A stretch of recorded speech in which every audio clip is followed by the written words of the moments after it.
আল্লাহ রাব্বুল আলামিন বলেন কদ আফলাহা মান যাক্কাহা, সে ব্যক্তি সফল হয়ে গেছে যে ব্যক্তি তার আত্মাকে পরিশুদ্ধ করতে পেরেছে। ওয়া কদ খাবা মান দাসাহা, যে ব্যক্তি আত্মাকে পরিশুদ্ধ করতে পারে নাই সে ব্যক্তি ধ্বংস হয়ে গেছে। কিভাবে পরিশুদ্ধ করবেন? তিনটা হাদিস আপনাকে আগে শোনাই। এক, আল্লাহ রাব্বুল আলামিনের হাবিব মুহাম্মদ সাল্লাল্লাহু আলাইহি ওয়াসাল্লাম দরুদ পড়েন, বলেন সাল্লাল্লাহু আলাইহি ওয়াসাল্লাম। তিনি বলছেন যে আল্লাহর এমন কিছু বান্দা আছে যারা জান্নাতে প্রবেশ করবে যাদের অন্তরটা হবে পাখির মতো নরম। কার মতো? পাখির মতো। একটা হাদিস শুনলেন। দুই নম্বর হাদিস, আল্লাহর রাসূল সাল্লাল্লাহু আলাইহি ওয়াসাল্লাম বলছেন শহীদদের আত্মা যখন আল্লাহর কাছে পৌঁছায়, আল্লাহ রাব্বুল আলামিন সেই আত্মাগুলোকে সবুজ রঙের কিছু পাখির মধ্যে প্রদান করেন এবং সেই পাখিগুলো আরশের নিচে লণ্ঠন আছে এখানে বসে থাকে এবং তারা জান্নাতের যে কোনো জায়গায় যায়, ঘুরে খাবার খায়, আবার ফিরে আসে। আল্লাহ পাক তাদেরকে বলেন যে তোমরা কি চাও, তোমরা কি চাও? শহীদরা কিচ্ছু বলতে পারে না। কি চাইবো? আল্লাহ এত নিয়ামত দিয়েছেন, কি চাইব? যখন আল্লাহ বারংবার প্রশ্ন করতে থাকেন তোমরা কি আর কিছু চাও, তোমরা কি আর কিছু চাও, তোমরা কি আর কিছু চাও, তখন শহীদরা শেষে বুঝে যে আমাদের কিছু না কিছু তো বলতে হবে এখন। তখন তারা বলে হে আল্লাহ, আমরা আরও একবার পৃথিবীতে যেতে চাই এবং তোমার পথে জীবন দিয়ে আবার ফিরে আসতে চাই। আল্লাহ পাক বলেন এই সুযোগ তো আর নেই, অতএব তোমাদের আর কিছু চাওয়ার নেই, তোমরা এখানেই থাকো। আরেকটা হাদিস শোনেন, রাসূলুল্লাহ সাল্লাল্লাহু আলাইহি ওয়াসাল্লাম বলেছেন, এই হাদিসটা ওমর রাদিয়াল্লাহু আনহু থেকেও এসেছে, এ মুসলিমরা তোমরা যদি আল্লাহর প্রতি তাওয়াক্কুল করার মতোই তাওয়াক্কুল করতে, ভরসা করার মতোই ভরসা করতে, আল্লাহ পাক তোমাদেরকে পাখিদেরকে যেমন করে রিজিক দেন তোমাদেরকে ঠিক সেইভাবে রিজিক দিতেন। তোমরা কি লক্ষ্য করো না যে পাখিরা খালি পেটে বের হয়ে যায় বাসা থেকে সকালবেলা এবং সন্ধ্যাবেলা ভরা পেটে বাসায় ঢোকে? আপনাকে যে তিনটা হাদিস শোনালাম এই তিনটা হাদিসে একটা শব্দ হচ্ছে কমন। শব্দটা কি বলেন? পাখি। পাখি কি? পাখি। আল্লাহ রাব্বুল আলামিন পাখিদের কাছ থেকে আমাদেরকে শিখতে বলছেন এবং বলছেন যে পাখিদের মনটা হয় খুব নরম, খুব সফট এবং তারা আল্লাহর প্রতি তাওয়াক্কুল করে পূর্ণ মাত্রায়। তারা সকালবেলা ভোরবেলা বের হয়ে যায় এবং সন্ধ্যাবেলা বাসায় ফেরে, খালি পেটে বের হয়, ভরা পেটে বাসায় ফেরে। এবং আল্লাহ পাক সবচেয়ে সম্মানিত মৌত যেটা শহীদের মৌত, সেই শহীদদের আত্মাকে আল্লাহ পাক পাখির রূপ দিবেন। তাহলে পাখিটার বিষয়ে একটা ফোকাস করার দরকার আছে না? আচ্ছা, এখানে আসেন। পাখির মন হচ্ছে নরম, মানে পাখির মনটা তাসকিয়া, আত্মশুদ্ধিতে পরিপূর্ণ। কদ আফলাহা মান যাক্কাহা, সে ব্যক্তি সফল হলো যার হৃদয়টা পবিত্র, নিষ্পাপ, নিষ্কলুষিত হলো, সে ব্যক্তি সফল হবে ইনশাআল্লাহ। একটা কাজ এখানে খেয়াল করেন, পাখিরা সকালবেলা ভোরবেলা বের হয় আর সন্ধ্যাবেলা বাসায় ফেরে। এখনকার মুসলিমদেরকে দেখবেন দুপুরবেলা ওঠে, রাত 3টায় ঘুমায়। কথা কি বুঝেন নাই? পাখির একদম ভোরবেলা ওঠে, যখন ফজরের আজান দিচ্ছে ঠিক তার এক মুহূর্তে পাখির কিচিরমিচির শুনছেন, তার মানে নামাজের ওয়াক্ত প্রায় চলে যাচ্ছে, তার মানে তার আল্লাহ পাকের হুকুমের সাথেই জেগে ওঠে। সূর্য ডুবে তারা ডুবে যায়। ঠিক এরকম সুন্নত ছিল নবী সাল্লাল্লাহু আলাইহি ওয়াসাল্লামের এবং সাহাবায়ে কেরামের। আজকে 1400 বছর পর মুসলিম জাতি এই সুন্নাহ ভুলে গেছে। আর আমাদের সুন্নত দেখবেন, যদি কোনো রকম উঠেও ফেলি ফজরে, আবার 12টা পর্যন্ত ঘুম, আরও বেশি। আর এই যুব সমাজ যারা আছো তোমরা কেউই 3টা-4টার আগে ঘুমায় বলে আমার মনে হয় না। অলওয়েজ অনলাইনে পড়ে আছে, টিকটক নিয়ে, ফেসবুক নিয়ে, গার্লফ্রেন্ডের সাথে চ্যাটিং। পাখির মতো হতে পারলে পরে মনটা তো নরম হবে, তারপরে না তাসকিয়া অর্জন হবে। পাখির রুটিনটা কি? ভোরবেলা বের হয় আর সন্ধ্যাবেলা বাসায় ঢোকে। অতএব আমরা যদি রাসূলুল্লাহ সাল্লাল্লাহু আলাইহি ওয়াসাল্লামের সুন্নাহ মতো ওই ভোরবেলা উঠতে পারি আর আর্লি নাইট ঘুমিয়ে যেতে পারি এবং সারাদিন যদি রাসূলের সুন্নাহগুলোর উপর আমল করতে পারি, তাসকিয়া অর্জন হবে ইনশাআল্লাহ। কথা বুঝতে পারছেন? 2, পাখির মতো নরম মন লাগবে। এখনকার আমরা যারা বেঁচে আছি আমাদের মনগুলা কঠিন। কেমন কঠিন? পাথরের মতো কঠিন। আমরা যখন দেখি একটা মাইয়েতকে নিয়ে যাওয়া হচ্ছে জানাজায়, আমাদের কোনো ফিলিংস কাজ করে না। জানাজা যাচ্ছে, জানাজায় দাঁড়িয়ে মোবাইলটা টিপাটিপি করছে। জানাজার সাথে চলছে, কোনো ফিকির নাই যে এই জানাজা আমার হবে কালকে, ওই মোবাইল টিপাটিপি করছে। আমি এমনও দেখেছি, দাফন করা হলো মাইয়েতকে, দাফন করার পরে চারপাশে মানুষজন জড়ো হয়ে গল্প করছে, ভাই আপনার ওই জমিটার কি খবর, আপনার ওইটার কি খবর, বিজনেস কেমন চলছে, চাকরির কি অবস্থা। এই যে মাইয়াতকে পাশে দাফন করলো, কোনো ফিলিংস নাই, কোনো ফিলিংস নাই। আমি আত্মশুদ্ধির কথা বলছি। আত্মশুদ্ধির জন্য আপনার মনটাকে পাখির মতো সফট নরম করতে হবে। যখন আপনি সফট নরম করবেন এবং আত্মশুদ্ধি অর্জন করবেন, তখন দুই ডানা মেলে আপনি আকাশে উঠতে পারবেন এসব। আত্মশুদ্ধি অর্জন না করতে পারলে ডানা কেটে পড়ে যাবে, তখন আর আকাশে উঠতে পারবেন না। কোন আকাশে? ওই যে শহীদের রূহ যে আকাশে চলে গেছে, ওই আকাশ। অতএব মন কেন কঠিন হলো প্রিয় ভাই? এক নম্বর কারণ, আমরা শিরকের পাপে লিপ্ত আছে। এক নম্বর, শিরকের পাপে লিপ্ত থাকা অবস্থায় মুসলিমদের মনটা কঠিন হয়ে গেছে। আপনি কি মনে করছেন আমরা শিরক করি না?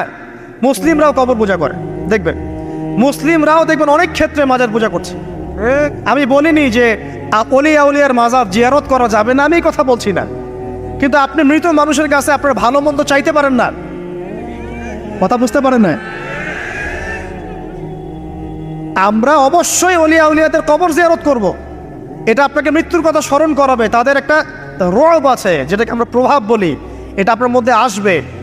আমরা অবশ্যই জিয়ারত করব। জিয়ারত করতে বলেছেন নবী সাল্লাল্লাহু আলাইহি ওয়াসাল্লাম, কারণ এটা আপনাকে পরকালের কথা কি করবে? স্মরণ করাবে। ওমরা করতে যান, আল্লাহ পাক সবাইকে তৌফিক দান করুন ওমরা হজ করার এবং বড় হজ করার, আমি দোয়া করি। ওখানে সবচেয়ে সেরা যে দৃশ্যগুলো দেখা যায় তার মধ্যে একটা রাসূলুল্লাহ সাল্লাল্লাহু আলাইহি ওয়াসাল্লামের রওজা। ওখানে গেলে চোখের পানি ঝরে না এমন কোনো মুসলিম নাই, আছে? নাই।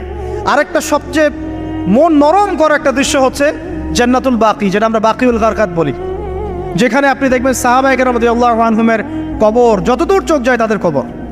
কবরের কোনো মাজার নাই, সেখানে কোনো তাওয়াফ হচ্ছে না কবরকে কেন্দ্র করে, সেখানে কবরে কেউ ফুল চড়াচ্ছে না, একটা ছোট্ট পাথর দেখা যায়, খেলে আর কিছু না। পৃথিবীর সবচেয়ে শ্রেষ্ঠ মানুষগুলো সেখানে শুয়ে আছেন। ওখানে গিয়ে দাঁড়াবেন, দেখবেন নিজেকে তুচ্ছ বলে মনে হবে আমি এই পৃথিবীতে আর কি করছি। সেরা মানুষগুলি মাটির নিচে, আমি এখানে কি করছি? তো দেখুন প্রিয় ভাইরা, অবশ্যই অলি আউলিয়াদের কবর জিয়ারত করবে, কিন্তু মৃত ব্যক্তি আপনার কল্যাণ করতে পারবে? অকল্যাণ করতে পারবে? হ্যাঁ, তারা আল্লাহর কাছে সুপারিশ করতে পারবে আল্লাহ পাক যখন তাদেরকে অনুমতি দিবেন। তারপরে আল্লাহ পাক যখন অনুমতি দিবেন, তখন নবী সাল্লাল্লাহু আলাইহি ওয়াসাল্লাম সুপারিশ করবেন, ওলিয়া উলিয়াগণ করবেন, আলেম ওলামা করবেন, শহীদগণ করবেন, হাফেজে কোরআন করবে, অনেকেই করবেন সব। আল্লাহ পাক আমাদের তাকদিরে এইসব সুপারিশ নসিব করুন বলি না আমি। মুসলিমরা আজকে শিরিক করছে অনেক ক্ষেত্রেই। দেখবেন হাতে একটা এই যে বালা পরে আছে, খুলে না। কেন খুলেন না ভাই? বলে যে এটা খুললে যদি রোগ হয়। রোগ দেওয়ার মালিক কে? ওই বালা না আল্লাহ? এই যে আপনার বিশ্বাস জন্মে নিয়েছে, এই যে বিশ্বাসটা জন্মিয়েছে আপনার হাতের উপরে, এই বালার উপরে, এটাই শিরক, এটাই শিরক। যদি আপনি বিশ্বাস করেন যে এটা হাতে থাকলে আপনি সুস্থ থাকবেন, হাত থেকে খুলে পড়ে গেলে আপনি আর বাঁচবেন না, এই যে কল্যাণ অকল্যাণের মালিক আপনি কাকে করলেন? ওই বালাকে করেছেন, আল্লাহকে করেন নাই। এখানে শিরক হয়ে গেছে, খুবই সূক্ষ্ম শিরক। আপনি নামাজ পড়ছেন মনে করেন, এখন কিছু মানুষ আসলো, এখন দেখছেন যে হুজুর তো আমার নামাজ দেখছে, নামাজটা খুব সুন্দর করে পড়ার চেষ্টা করলেন, লম্বা নামাজ, সেজদা গিয়ে আর উঠছেন না, খুব সুন্দর নামাজ পড়ছেন। এই যে মানুষকে দেখানোর জন্য নামাজটা পড়ছেন, এটা শিরক। এটা কি? এটাও শিরক।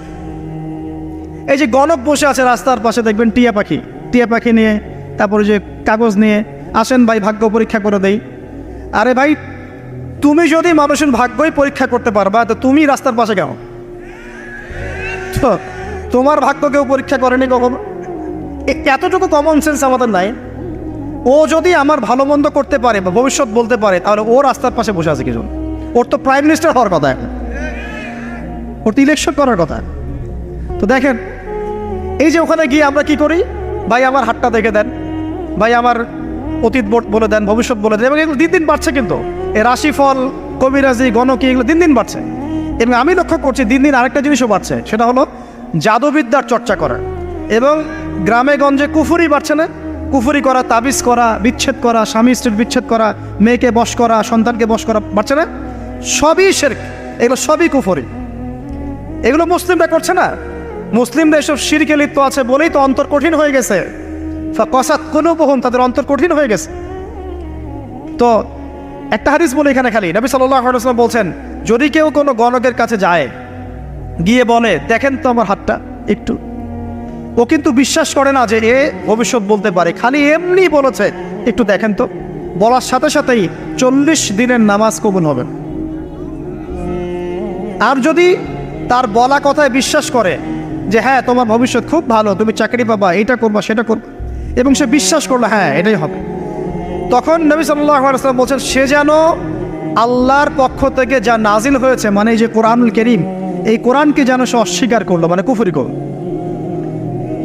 এগুলো আমরা করছি না ভাই? অনেক কিছু করছে। আমরা স্তম্ভের পূজা করছি, অনেক মুসলিম আগুনের পূজা করছে। আগুন জ্বালিয়েছেন, মাথা নত করছেন কেন? আগুনের সামনে আপনি মাথা নত করবেন কেন? আপনি একটা স্তম্ভের সামনে, গাছের কাছে, গাছের সামনে দাঁড়িয়ে মাথা নত করে ধ্যান করবেন কেন? আপনি মেডিটেশন করছেন কি জন্য? আপনাকে নামাজ দেওয়া হয় নাই? 5 ওয়াক্ত নামাজ দেওয়া হয় নাই? নামাজের চেয়ে বড় মেডিটেশন কিছু আছে নাকি? আপনি ধ্যান করছেন কি জন্য? অনেক মুসলিম তো জিনেরও উপাসনা করছে, জানেন? অনেক মুসলিম জিনকে তাবে করার চেষ্টা করছে। আর জিন বলে একটা জাতি আছে, এটা সত্য। তো এরকম প্রতিটা ক্ষেত্রে শিরক আছে। শিরক কথায় আছে, কাজে আছে, বিশ্বাসে আছে। দেখবেন মুসলিমরাই আল্লাহ ছাড়া অন্য কারো কাছে দোয়া করছে, মুসলিমরা নজর মানত করছে অন্য জায়গায়, আল্লাহর জন্য নজর মানত করছে না, অন্য কাউকে সন্তুষ্ট করার জন্য করছে। সন্তান হয় না, সন্তান হয় না, এখন কি হবে? সন্তান হয় না তো অমুকের কাছে যাও, সেখানে গিয়ে বকরি জবাই দাও, সন্তান হবে। সুবহানাল্লাহ। তো এই পদ্ধতি ইব্রাহিম আলাইহিস সালামের জানা ছিল না যে শেষ বয়সে তিনি বলছেন রব্বি হাবলি মিনাস সালিহিন। আপনি দোয়া করতে পারেন না? সন্তান হবে না কেন? আল্লাহ পাক তাকদিরে লিখে রাখলেন, অবশ্যই হবে। আর আল্লাহ পাক তাকদিরে না লিখলে কিভাবে হবে? তাকদিরে যে ব্যক্তি বিশ্বাস করে না সে ব্যক্তি হতাশ হয়। যা কিছু হচ্ছে আমাদের জীবনে সবই তাকদির, এর বাইরে একটা মানুষও যেতে পারবে না। তো প্রিয় ভাইরা, কথায়, কাজে এবং চিন্তায় আমরা অনেক শিরিক করছি। শিরিকের কারণে আমাদের অন্তর কঠিন হয়ে গেছে। আরও কেন কঠিন হচ্ছে? বেদাত। আমল করছেন নবীর সুন্নত মানার জায়গায় অন্য কিছু আপনি করছেন। এমন এমন কিছু আমল করছেন যেগুলোর সাথে রাসূলের সুন্নতের কোনো সম্পর্ক নাই এবং সাহাবীদের সুন্নতেরও কোনো সম্পর্ক নেই। এই ক্ষেত্রে গিয়ে আপনি বেদাত করছেন, বেদাত করে অন্তর কঠিন হয়ে যাচ্ছে। অন্তর কঠিন হওয়ার একটা বড় কারণ হচ্ছে হারাম রিজিক। যখন আপনি হারাম রিজিকে যাচ্ছেন, সুদ, ঘুষ, আপনার দুর্নীতি, আপনার এই যে অন্যের সম্পদ আত্মসাৎ করা, হালাল হারামের পরোয়া না করা, এই রিজিক দিয়ে যখন আপনি আপনার দেহ, রক্ত, মাংস গঠিত হচ্ছে, আপনার কলবটা শক্ত হয়ে যাচ্ছে। আমি কি বুঝাতে পারছি না? হারাম রিজিক যখন আপনার শরীরে ঢুকছে, অন্তরটা শক্ত হয়ে যাচ্ছে। একটা হাদিস যথেষ্ট। আল্লাহ রাসূল বলেছেন ইন্নাল্লাহা তাইয়্যিব লা ইকবালু ইল্লা তাইয়্যিব। আল্লাহ পাক পবিত্র সত্তা, তিনি পবিত্র ছাড়া কবুল করেন না। আপনি 10টা হজ করে আসেন, চুরির টাকা দিয়ে, ডাকাতির টাকা দিয়ে, আত্মসাতের টাকা দিয়ে, দুর্নীতির টাকা দিয়ে, যদি কবুল হয় তাহলে কোরআন সুন্নাহ মিথ্যা হয়ে যাবে। নাউযুবিল্লাহ। কথা কি বুঝতে পারছেন না? আল্লাহ রাব্বুল আলামিন বলছেন আল্লাহ পাক পবিত্র ছাড়া কবুল করেন না। হারাম রিজিক দিয়ে ইবাদত কবুল হয় না। আমরা ওই যে রংপুর অঞ্চলে একবার ওই যে হারাগাছ একটা অঞ্চল আছে না, সেখানে গিয়েছিলাম। সেখানে মাশাআল্লাহ আবার বিড়ির অনেক ফ্যাক্টরি আছে। কিসের? বিড়ি তো হালাল নাকি? তামাক তো হালাল নাকি? তো সেখানে বিড়ি ফ্যাক্টরি অনেক মালিক আছে এবং তারা মসজিদ কমিটির অনেক দায়িত্বপ্রাপ্ত আর কি। মুসলিমদের গায়রত্ব এখন নাই, মুসলিমরা এদেরকে আবার মসজিদ কমিটির সদস্যও বানিয়েছে। তো এখন মসজিদ কমিটিতে এসে তার প্রভাবে ইমাম সাহেব টিকতে পারে না। দুইজন বলে নামাজের পর হাত তুলে দোয়া করতে হবে, দুইজন বলে করা যাবে না। ঠিক আছে? এই নিয়ে ক্যাচাল, এই ক্যাচাল হতে হতে দেখা গেল এক পর্যায়ে মারামারি পর্যন্ত হয়েছে। মসজিদ ভাগত হয়েছে, মারামারিও হয়েছে। তো সেখানে আমাকে দাওয়াত করেছিল যে ওয়াজ করার জন্য, তো দোয়া করার কথা বলছে। তাই আমি বললাম যে দোয়া করে লাভ কি? দোয়া করলেই বা কি, না করলেই বা কি? রিজিকটাই তো হারাম। আপনি তো তামাকের টাকা খাচ্ছেন, তামাক। আপনি মাদকের টাকা খাচ্ছেন, এটাকে হালাল না হারাম? তো হারাম টাকা দিয়ে হাত তুলে দোয়া করলেই কি, না করলেই কি? দোয়া তো উঠছে না উপরে। আগে হারাম রিজিক ছাড়েন, তারপর দোয়া করুন। তো রিজিক হারাম হওয়ার কারণে আমাদের কি হচ্ছে? অন্তরটা কি হচ্ছে ভাই? কঠিন হচ্ছে। ওই পাখির মতো আর মুক্ত আকাশে উঠতে পারবেন না। তারপরে সামনে যান, আরো কেন কঠিন হয়? বস্তুবাদিতা, দুনিয়া। সারাদিন দুনিয়ার ফিকির, দুনিয়ার চিন্তা। খাবো কি, পরবো কি, ব্যাংক ব্যালেন্স, টাকা পয়সা, স্ট্যাটাস, সারাটা দিন দুনিয়ার দুনিয়া। ঘুম থেকে ওঠা থেকে নিয়ে শুরু করে ঘুমানো পর্যন্ত খালি দুনিয়া। যারা দুনিয়ার নেশায় মত্ত হয়ে আছে, এদের অন্তরটা কঠিন হয়ে যায়। এই অন্তরটা পাখির মতো হতে পারবে না। ঠিক আছে কথা? যারা দুনিয়ার নেশায় মত্ত হয়ে আছেন, এই অন্তরটা কঠিন হয়ে যাবে, পাখির মতো হতে পারবে না। তারপর কি? আরো সামনে যান। দিনই জ্ঞান চর্চা না করা অন্তর কঠিন হওয়ার কারণ। আর কি কারণ? পাপ করা। পাপ যত বেশি আপনি পাপ করবেন, যত বেশি পর্ন দেখবেন, যত বেশি মাদক খাবেন, যত বেশি জুয়া খেলবেন, যত বেশি অহেতুক সময় নষ্ট করবেন, যত বেশি আপনি অন্যের ক্ষতি করবেন, ঠিক আছে, নিরপরাধ মানুষের উপর নির্যাতন করবেন, যত বেশি আপনি পাপ করবেন, পাপ এই পাপ করতে করতে করতে মানুষের অন্তর কঠিন হয়ে যায়। ইবনুল কাইয়্যিম রাহিমাহুল্লাহ বলেছেন যে পাপ করতে থাকলে মানুষের অন্তর কঠিন হয়ে যেতে থাকে, এবং ইস্তেগফার আর জিকির করলে গিয়ে মানুষের অন্তর আবার নরম হতে থাকে। পাপের উপর পাপ করতে থাকলে মানুষের অন্তর কঠিন হতে থাকে। এ বিষয়ে রাসূলুল্লাহ সাল্লাল্লাহু আলাইহি ওয়াসাল্লাম বলেছেন, যখন মানুষ একটা পাপ করে কলবের মধ্যে একটা কালো দাগ পড়ে যায়, যখন আরও একটা পাপ করে আরেকটা কালো দাগ পড়ে যায়। এইভাবে যখন পাপ করতেই থাকে তখন পুরো কলবটাই কালিমাপূর্ণ হয়ে যায়। এই অবস্থায় যদি সে তওবা করে আল্লাহ পাক মাফ করে দিবেন। যদি এই অবস্থায় তার মৃত্যু হয়ে যায়, তার আত্মাটা থেকে দুর্গন্ধ বের হতে থাকে, যে আত্মাটা কবজ করতে পর্যন্ত মালাকুল মউত মানে ঘৃণা পোষণ করেন। কথা কি বুঝতে পারছেন? যখন অন্তর পাপ করতে করতে কলুষিত হয়ে যাবে, ওয়াকাদ খাবা মান দাসাহা, যখন পাপ করতে করতে অন্তর কলুষিত হয়ে যাবে, তখন আপনার এই মালাকুল মউত পর্যন্ত ওই আত্মাটাকে বের করার সময় ঘৃণা করবে, দুর্গন্ধযুক্ত। আল্লাহ পাক আমাদেরকে পাপ থেকে বাঁচিয়ে রাখুন, আমিন। এরকম কিছু কাজ আছে, বস্তুবাদিতা, শিরক, বেদাত, হারাম রিজিক, সারাদিন দুনিয়ার ফিকির নিয়ে থাকা, ঠিক আছে, অন্যের ক্ষতি করা, পাপ কন্টিনিউয়াসলি করতে থাকা, এবং দিন ছেড়ে দেওয়া, দিনের এলেম ছেড়ে দেওয়া, আল্লাহ পাকের আনুগত্য ছেড়ে দেওয়া, এই কাজগুলো করতে থাকলে মানুষের অন্তর কি হয়? কঠিন হয়ে যায়। এখন সলিউশন কি বলেন? 5 মিনিটে আমি সলিউশন বলছি, কেমন করে আপনি এটাকে নরম করবেন আর পরিশুদ্ধতা অর্জন করবেন এবং ওই পাখির মতো মুক্ত আকাশে উড়বেন। কিভাবে বলবো? 1 নাম্বার, অবশ্যই শিরক ত্যাগ করতে হবে। কি করতে হবে? শিরক ত্যাগ করতে হবে, আল্লাহ পাকের তাওহীদের উপর থাকতে হবে। আল্লাহ পাক তৌফিক দান করুন। লং কিছু বলার সময় নেই আমার হাতে, একটা বই বলছি, কিতাবুত তাওহীদ। কি নাম? কিতাবুত তাওহীদ। এই বইটা অনেক ভার্সন বাজারে বের হয়েছে, কিনে দেখবেন শিরক কত প্রকার, কি কি, তাওহীদ কাকে বলে, কত প্রকার, কি কি। যেটা বুঝবেন না, মাদ্রাসায় চলে যাবেন, আলেম ওলামার কাছে গিয়ে জিজ্ঞাসা করবেন, হুজুর এটা বুঝি নাই। ঠিক আছে? 1 নাম্বার, শিরক ত্যাগ করতে হবে। 2 নাম্বার, আপনাকে তাওহীদে থাকতে হবে, এটা এক, অন্তর নরম করার কথা বলছি। 2 নাম্বার, সুন্নতের উপর আমল করতে হবে। ওই যে পাখির কথা বললাম, যে সকালবেলা বের হয় আর সন্ধ্যাবেলা কি করে? বাসায় ফেরে। খালি পেটে বের হয়, ভরা পেটে বাসায় ফেরে। তার মানে আমাদেরকেও সকাল সন্ধ্যাটা কাটাতে হবে নবী সাল্লাল্লাহু আলাইহি ওয়াসাল্লামের সুন্নত অনুযায়ী। যখন তিনি ঘুমাতেন তখন ঘুমাবেন, যখন উঠতেন তখন উঠবেন, বাকি কাজ যেমন করে করতেন তেমন করে করবেন, তখন অন্তর ইনশাআল্লাহ নরম হয়ে যাবে। ঠিক আছে ভাই? 2। 3 নাম্বার, 5 ওয়াক্ত নামাজ জামাতে। নামাজ আপনাকে যে কোনো পাপ থেকে বাঁচাবে ইনশাআল্লাহ। ভাই জেনা করছেন, নামাজ পড়েন। পর্নোগ্রাফি দেখেছেন, তাও তওবা করে নামাজ পড়েন। আপনি হারাম অ্যাফেয়ার্সে আছেন, হতাশ হয়েন না, নামাজ পড়েন। গোনা ছাড়তে পারছেন না, নামাজ পড়েন। সুদ খাচ্ছেন, নামাজ পড়েন। বেপরদা চলছেন, তাও নামাজ পড়েন। আপনি অন্যের হক নষ্ট করেছেন, তাও নামাজ পড়েন। যে পাপই করেছেন, নামাজটা পড়েন। নামাজ আপনাকে সমস্ত পাপ থেকে বাঁচিয়ে রাখবে ইনশাআল্লাহ। ইনশাআল্লাহ আস্তে আস্তে ইনশাআল্লাহ দেখবেন সব পাপ থেকে আপনি দূরে চলে আসছেন ইনশাআল্লাহ তাআলা। 3 নাম্বার নামাজ।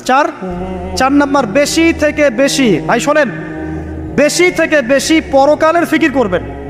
খালি পরকালের চিন্তা করবেন যে আমাকে মৃত্যুবরণ করতে হবে, কবরে যেতে হবে, পুলসিরাত পার হতে হবে, আল্লাহর সামনে দাঁড়াতে হবে। যত বেশি আপনি আল্লাহর ফিকির করবেন, পরকালের ফিকির করবেন, আপনার মনটা নরম হয়ে যাবে ইনশাআল্লাহ, মনটা শক্ত হবে না। 5 নাম্বার, মানুষের সাথে খুব বেশি মেলামেশা করবেন। মানুষের সাথে খুব বেশি মেলামেশা করলে ইবনুল কাইয়্যিম রাহিমাহুল্লাহ বলেছেন অন্তর কঠিন হয়ে যায়।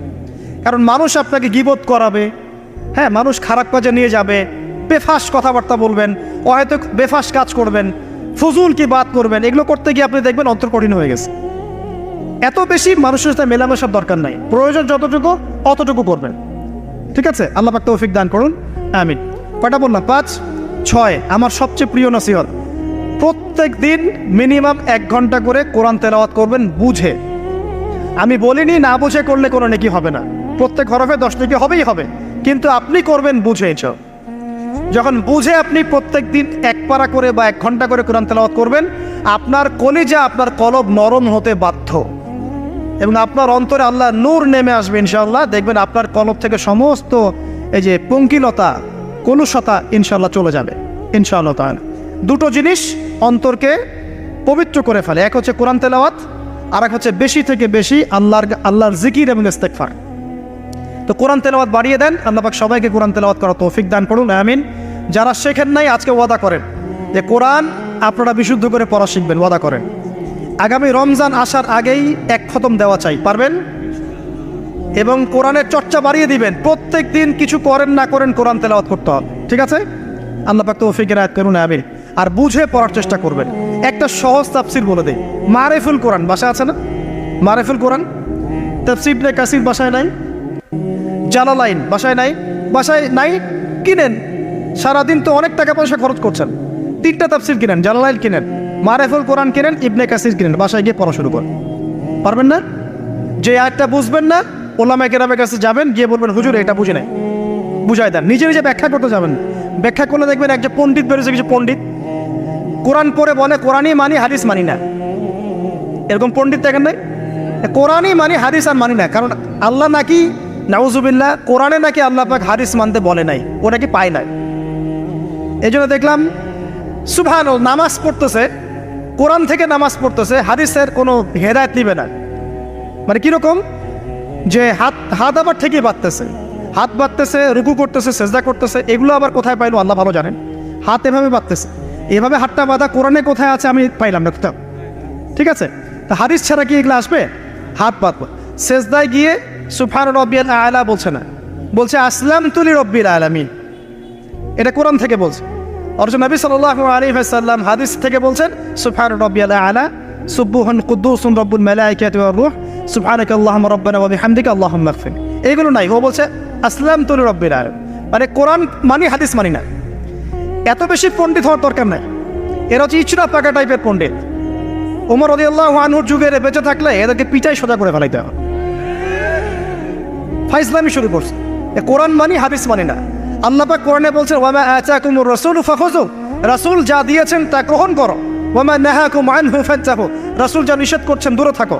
রাসূল যা দেন সেটা হাদিস না, রাসূল যা দেন সেটা সুন্নাহ না, সুন্নাহ তো সে মানেই না, আলটিমেটলি সে কোরআনই মানে না। তো আসল কথা হচ্ছে এইসব ফিতনা থেকে বেঁচে থাকবেন, কোরআন তেলাওয়াত বাড়িয়ে দেন। কয়টা বলছি? 5টা 6টা।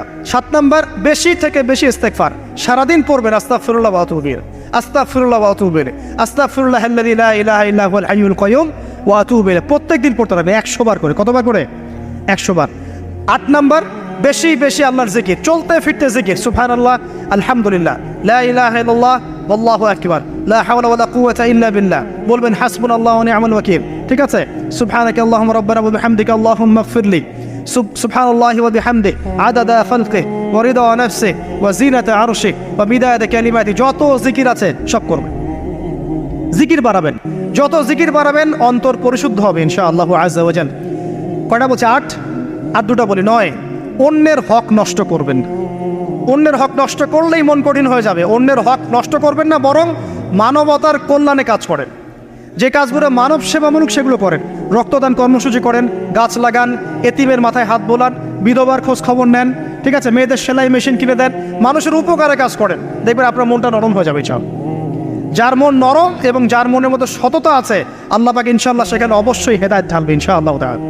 আর 10 নম্বর সবচেয়ে শেষ হচ্ছে যে কবর জিয়ারত করবেন বেশি বেশি করে, এবং নিজের মৌতের কথা স্মরণ করে আল্লাহর কাছে বেশি বেশি দোয়া করবেন। কি দোয়া করবেন?